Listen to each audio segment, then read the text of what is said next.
BJP കേരളത്തിൽ പുതിയ തലത്തിലേക്ക് മാറുകയാണ്. ഇത് ഘട്ടം ഘട്ടമായിട്ടുള്ള പ്രവർത്തന രീതിയാണ്. മുൻകാലങ്ങളിൽ നിന്ന് വ്യത്യസ്തമായിട്ട് ഈ കാടിളക്കിയുള്ള പ്രചാരണവും കാടിളക്കിയുള്ള പ്രസ്താവനകളും ഒന്നുമല്ല ഇപ്പോൾ നടത്തിക്കൊണ്ടിരിക്കുന്നത്. ഓരോ കാര്യങ്ങളിലും പ്രത്യേക വിഭാഗമായി തിരിഞ്ഞുകൊണ്ട് അത്തരത്തിലുള്ള ഒരു പ്രവർത്തന ശൈലിയിലേക്ക് അങ്ങ് കടക്കുകയാണ്. ഒരു ക്ലസ്റ്റർ തിരിച്ചുള്ള രീതിയാണ്. ഇതാണ് യഥാർത്ഥത്തിൽ BJPക്ക് ആവശ്യമായിരുന്നത്. വർഷങ്ങൾക്ക് മുമ്പ് ആ രീതിയായിരുന്നു കൊണ്ടുവരേണ്ടത്. രാജീവ് ചന്ദ്രശേഖർ എന്ന വലിയ ഒരു ബിസിനസ് തന്ത്രജ്ഞൻ ഈ ഭരണ സാരഥ്യം ഏറ്റെടുത്തതോടുകൂടി BJPയുടെ പ്രവർത്തന രീതികളിലൊക്കെ ഒരു മാറ്റം വന്നു എന്നുള്ളതാണ്. ആ മാറ്റത്തിൻ്റെ ഭാഗമാണ് ഇപ്പോൾ കാണുന്നത്. പഞ്ചായത്ത് തലം തൊട്ടുള്ള പ്രവർത്തനം.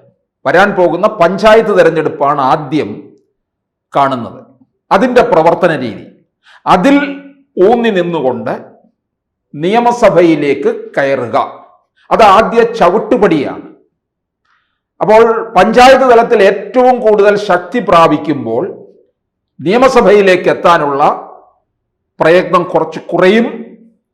വോട്ടർമാരും ആ മണ്ഡലത്തിൽ മത്സരിക്കാൻ പോകുന്ന സ്ഥാനാർത്ഥിയും തമ്മിലുള്ള ഒരു ഐക്യവും വളരെ പ്രധാനപ്പെട്ടതാണ്. അപ്പോൾ മണ്ഡലം മുഴുവനായിട്ട് ഒരു സ്ഥാനാർത്ഥിക്ക് മനസ്സിലാക്കിയെടുക്കാൻ കഴിയും. ഇപ്പം ചില മണ്ഡലങ്ങളിലൊക്കെ പ്രവർത്തനം തുടങ്ങിക്കഴിഞ്ഞിരിക്കുകയാണ് BJP. ഇപ്പം നേമത്ത് രാജീവ് ചന്ദ്രശേഖർ തന്നെയാണ് മത്സരിക്കുന്നത് എന്ന് ഏതാണ്ട് ഉറപ്പായിരിക്കുകയാണ്. കഴക്കൂട്ടത്ത് മുരളീധരന്, വട്ടിയൂർക്കാവില് നടൻ കൃഷ്ണകുമാർ, അവര് ഈ കോർപ്പറേഷൻ ഇലക്ഷൻ മുമ്പിൽ കണ്ടുകൊണ്ടുള്ള പ്രവർത്തന രീതിയാണ് ഇപ്പോൾ നടത്തിക്കൊണ്ടിരിക്കുന്നത്. ഛത്തീസ്ഗഡ് വിഷയത്തില് ക്രൈസ്തവരുടെ ഇടയിൽ നിന്ന് BJPക്ക് ഒരു ചെറിയ പ്രഹരം കിട്ടിയോ എന്നൊരു സംശയം ഏവർക്കും ഉണ്ടായിരുന്നു. പക്ഷെ അതിൻ്റെ സത്യാവസ്ഥ എന്താണ് എന്നുള്ളത് BJPയിലെ ക്രൈസ്തവ മുഖങ്ങൾ തന്നെ വിശദീകരിച്ചു കൊടുക്കുകയും ചെയ്തു. നമുക്കറിയാം, വഖഫ് ഭേദഗതി ബില്ലിൻ്റെ കാര്യത്തിലും മുനമ്പം വിഷയത്തിലും പല തെറ്റിദ്ധാരണകളും ഒക്കെ ഈ ന്യൂനപക്ഷ സമുദായങ്ങൾക്കുണ്ടായിരുന്നു. അത് തിരുത്താനായിട്ട് BJPയിലെ ക്രൈസ്തവ മുഖങ്ങൾക്ക് സാധിച്ചു എന്നുള്ളതാണ്. രാജീവ് ചന്ദ്രശേഖർ ഉപയോഗിക്കുന്ന ഏറ്റവും പ്രധാനപ്പെട്ട ഒരു തന്ത്രം എന്ന് പറയുന്നത്, BJPയിൽ ഒരു ക്രൈസ്തവ മുഖങ്ങളുണ്ട്, പ്രഗത്ഭരായിട്ടുള്ളവർ തന്നെ. ജേക്കബ് തോമസ് ആയാലും അതിനു മുന്നേ തന്നെ BJPയിലേക്ക് വന്ന അൽഫോൻസ് കണ്ണന്താനം, അതുപോലെ തന്നെ അനിൽ ആന്റണി, PC ജോർജിന്റെ മകൻ ഷോൺ ജോർജ്, അങ്ങനെ പോവുകയാണ് ആ നിര. പിന്നെ ക്രൈസ്തവ മുഖമല്ലാത്ത പ്രഗത്ഭനായിട്ടുള്ള TP സെൻകുമാർ, ഇവരെയൊക്കെ തന്നെ മുൻനിരയിലേക്ക് കൊണ്ടുവന്ന് കൂടുതൽ കാര്യങ്ങളിലേക്ക് ഇറങ്ങിച്ചെല്ലാൻ മറ്റ് നേതാക്കന്മാരെ കൂടി പ്രാപ്തരാക്കുക എന്നുള്ളതാണ് നടക്കുന്നത്. ഇപ്പൊ കോട്ടയത്ത് തന്നെ പാർട്ടിയിലെ ക്രൈസ്തവ നേതാക്കൾക്ക് സമുദായ നേതാവിന്റെ ക്ലാസ് തന്നെ നടന്നു എന്നുള്ള വാർത്ത വന്നിട്ടുണ്ട്. അത് ശരിയാണ്. രാജീവ് ചന്ദ്രശേഖരന്റെ നേതൃത്വത്തിൽ തന്നെയാണ് നടന്നത്. അത് പാർട്ടി നിഷേധിക്കുന്നില്ല. അത് ശരിയായ കാര്യമാണ്. അതൊരു ഗുരുതരമെന്നല്ല, അതൊരു തെറ്റല്ല. ഈ ഓരോ സമുദായത്തിലുള്ളവരുടെയും പ്രശ്നങ്ങൾ ഓരോ തരത്തിലാണ്. ആ പ്രശ്നം പഠിക്കണം. അവർ BJPയെ പറ്റി എന്തെല്ലാം തെറ്റായ ധാരണകളാണ് വെച്ച് പുലർത്തിയിരിക്കുന്നത്, അത് മാറ്റിയെടുക്കണം. ഇപ്പൊ 2014 നരേന്ദ്രമോദി അധികാരത്തിൽ വന്നപ്പോൾ ഇവിടുത്തെ ഇടത് വലത് കക്ഷികളൊക്കെ തന്നെ എന്താണ് ഇവിടെ പറഞ്ഞ് പ്രചരിപ്പിച്ചത്?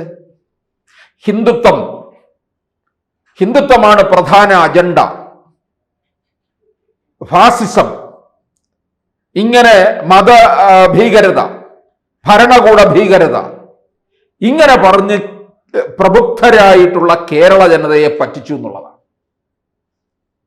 ആ 2014 മുതൽ 2019 വരെ കൊണ്ടുപോയി. 19 നരേന്ദ്രമോദിയുടെ രണ്ടാം വട്ട വിജയം ഇവിടുത്തെ ന്യൂനപക്ഷങ്ങളെ മാറ്റി ചിന്തിപ്പിക്കാൻ പ്രേരിപ്പിച്ചു എന്നുള്ളതാണ്. അവരിതിന്റെ സത്യാവസ്ഥ മനസ്സിലാക്കി. കേരളത്തിലെ ഈ സാക്ഷര കേരളത്തിലെ ജനങ്ങളെ ഇടത് വലത് സംഘടനകൾ തെറ്റിദ്ധരിപ്പിക്കുകയാണ് ചെയ്തത്. പല കേന്ദ്ര പദ്ധതികളും പിണറായി വിജയൻ സർക്കാർ അവരുടേതാക്കി മാറ്റി ജനങ്ങളിലേക്ക് കൊണ്ടുചെന്നെത്തിച്ചില്ലേ? ഇപ്പോഴും പല കേന്ദ്ര പദ്ധതികളും അവരുടേതാക്കി മാറ്റാനുള്ള ശ്രമവും നടത്തുന്നുണ്ട്. പക്ഷെ ഇപ്പോൾ ജനങ്ങൾ തിരിച്ചറിവ് ഉണ്ടായിക്കഴിഞ്ഞു എന്നുള്ളതാണ്. പല കേന്ദ്ര പദ്ധതികളും ആ കാലങ്ങളിൽ BJP വേണ്ട തരത്തിൽ ജനങ്ങളുടെ ഇടയിലേക്ക് എത്തിച്ചില്ല. അത് BJPക്ക് പറ്റിയ ഒരു പാളിച്ച തന്നെയാണ്. BJP ഓരോ തെരഞ്ഞെടുപ്പ് വരുമ്പോഴും ഞങ്ങൾ വോട്ട് ശതമാനം വർദ്ധിപ്പിച്ചു, ഈ വർധനവ് മാത്രമേ കാണുന്നുള്ളൂ. കിട്ടിയ സീറ്റ് നിലനിർത്താൻ കഴിഞ്ഞിട്ടില്ല. പുതുതായി ഒന്നും നേടാനും കഴിയാതെ പോകുമ്പോഴാണ് 2024 ലോക്സഭാ തെരഞ്ഞെടുപ്പില് 11 നിയമസഭാ മണ്ഡലങ്ങളില് ഉജ്ജ്വലമായ വിജയത്തിലേക്ക് കടക്കുകയും 9 നിയമസഭാ മണ്ഡലങ്ങളില് 2ാം സ്ഥാനത്തേക്ക് നിൽക്കുകയും ചെയ്യുന്നത്. അപ്പോൾ ഈ ഒരു സാഹചര്യത്തില് തീർച്ചയായിട്ടും കേരളത്തിലെ ഒരു ഭരണവിരുദ്ധ വികാരം നിൽക്കുന്നുണ്ട് എന്നുള്ളത് ഉറപ്പായ കാര്യമാണ്. കോൺഗ്രസിന് പ്രതിച്ഛായ അല്പം നഷ്ടപ്പെട്ടു എങ്കിൽ പോലും അവരുടെ ഈ ഭരണവിരുദ്ധ വികാരം നിൽക്കുന്നത് കൊണ്ട് അവിടേക്ക് കൂടുതൽ വോട്ട് പോകാനുള്ള സാധ്യതയുണ്ട്. പക്ഷെ നമുക്കറിയാം, കേരളത്തിലെ ക്രൈസ്തവ വിഭാഗത്തിന്റെ, ന്യൂനപക്ഷ വിഭാഗത്തിന്റെ വോട്ട് മുഴുവൻ കോൺഗ്രസിൽ നിന്ന് മാറിപ്പോയി. അത് കോൺഗ്രസിന് ഏറ്റവും വലിയൊരു പ്രഹരമാണ്. ഇത് തിരിച്ചു പിടിക്കാനൊക്കെ അവർ ശ്രമം നടത്തുന്നുണ്ട്. പക്ഷേ ഈ ഭരണവിരുദ്ധ വികാരം അതിശക്തമായി നിൽക്കുന്ന സ്ഥിതിക്ക് LDF CPM നയിക്കുന്ന ഇടതു സഖ്യം, അതിലെ പ്രധാന ഘടകകക്ഷിയായ CPI തന്നെ പറയുന്നുണ്ട്, ഇനിയും തുടർഭരണം ഉണ്ടാകരുത്. ഭരണ കക്ഷിയിലെ ഏത് സംഘടന, ഏത് പാർട്ടി പറയും ഇങ്ങനെ, ഇനി തുടർഭരണം ഉണ്ടാകരുത് എന്ന്? അത് പറയുന്നത് CPI ആണ്. കാരണം ഇനിയും തുടർഭരണം ഉണ്ടായിക്കഴിഞ്ഞാൽ CPIയും CPMനേക്കാൾ മുമ്പേ തന്നെ ഇല്ലാതാകും. കാരണം ഒരു വിധേയത്വ സ്വഭാവത്തിൽ നിൽക്കുകയാണ് CPI ഇപ്പോൾ. വിധേയൻ എന്ന് പറഞ്ഞാൽ നമ്മുടെ അടൂർ ഗോപാലകൃഷ്ണന്റെ വിധേയൻ എന്ന് പറയുന്ന സിനിമയില് ഭാസ്കര പട്ടേലരുടെ മുമ്പിൽ നിൽക്കുന്ന ആ ഒരു വിധേയനായിട്ട് നിൽക്കുന്നുണ്ടല്ലോ, ആ MR ഗോപകുമാർ എന്ന് പറയുന്ന ആ നടൻ, അതിനേക്കാളും വിധേയത്വത്തോടു കൂടിയാണ് CPI നിൽക്കുന്നത്. ആ CPI തന്നെ പറയുകയാണ് ഇനി ഭരണം ഉണ്ടാകരുത് എന്ന്. LDFന് ഏറിയാൽ ഒരു 30-40 ഇടയ്ക്ക് സീറ്റ് മാത്രമേ പിടിച്ചെടുക്കാൻ കഴിയുകയുള്ളൂ എന്നാണ് അറിയുന്നത്. BJPയെ സംബന്ധിച്ചിടത്തോളം 10 മുതൽ 12 സീറ്റ് വരെ നേടാനുള്ള സാധ്യത നിൽക്കുന്നുണ്ട്. UDFനെ സംബന്ധിച്ചിടത്തോളം എങ്ങനെ വന്നാലും ഒരു 90 സീറ്റിൽ എത്തുമെന്നുള്ള കണക്ക് കൂട്ടലാണ്. 90 സീറ്റിൽ എത്തിയില്ല എങ്കിലും ഒരു 80 മുതൽ നമുക്ക് പ്രതീക്ഷിക്കാം.